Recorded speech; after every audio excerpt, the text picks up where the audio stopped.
Short. Shut. I listened to Miles Davis. I mean, have you heard of anybody getting... What was I listening to Miles Davis for the other day, and I was like, oh, I listened to Miles Davis writing my book. Put on Blue and Green. You wrote a book? Yeah. Shut up. Is it out yet? No, just finished. Excited? This is We'll great. see. Here we go. I love you, Hudson. Forever boy. Best boy ever. So full of everything I am lacking. Confidence, prowess, without hesitation. Ironic that he belonged to me and my wife, two neurotic Jews standing in the pantry doing everything but wiring our mouths shut not to eat cookies. He was a chameleon. With my friend Maureen, a Latin lover. With Jeff, a focused student learning new tricks. He had it all. Golden like your Nana's jewelry. Like sun beating on a lake. His face was perfect. Majestic animal. As calming as Miles Davis's Blue and Green. As George Clooney selling you a timeshare. At the beach, I would close my eyes and listen for the patter of his feet. The earth beating beneath him. Pure beauty in motion. No better sound than that.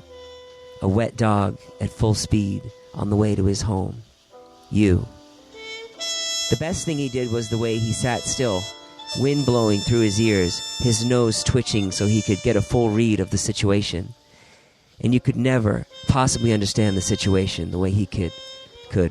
Or at least I couldn't. I'm someone who doesn't know if they are coming or going, and Hudson always gave me the feeling that he had all the answers because everything came so easy to him.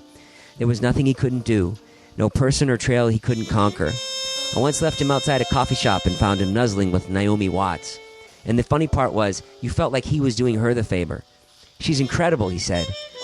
I never want to sound braggy, so I said something like, oh, he shits in the house. Not that, but you get my point. I said something dumb and awkward, as I often do, and she was creeped out, and I left.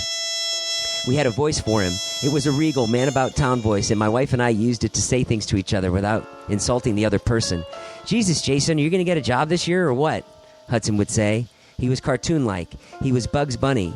In many ways, he wasn't real because he had no flaws.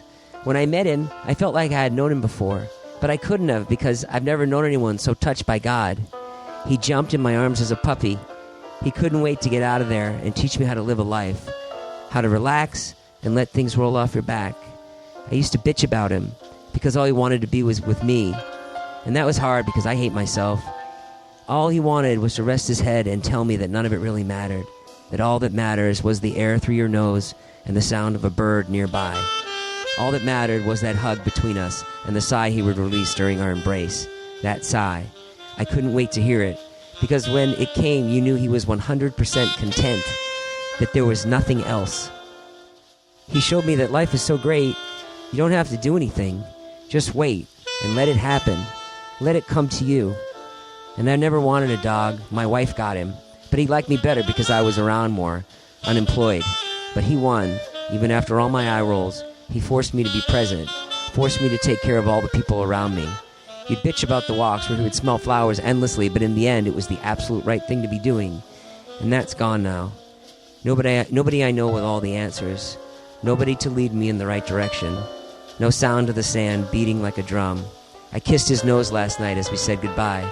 I told him, "You were the best thing that ever happened to me. You were the best dog anyone ever had. You did such a great job, boy. And I will see you again on the beach, Hudson. Me and you." I hugged him and he released that last sigh. The last sigh of content. And then he was home. Dude.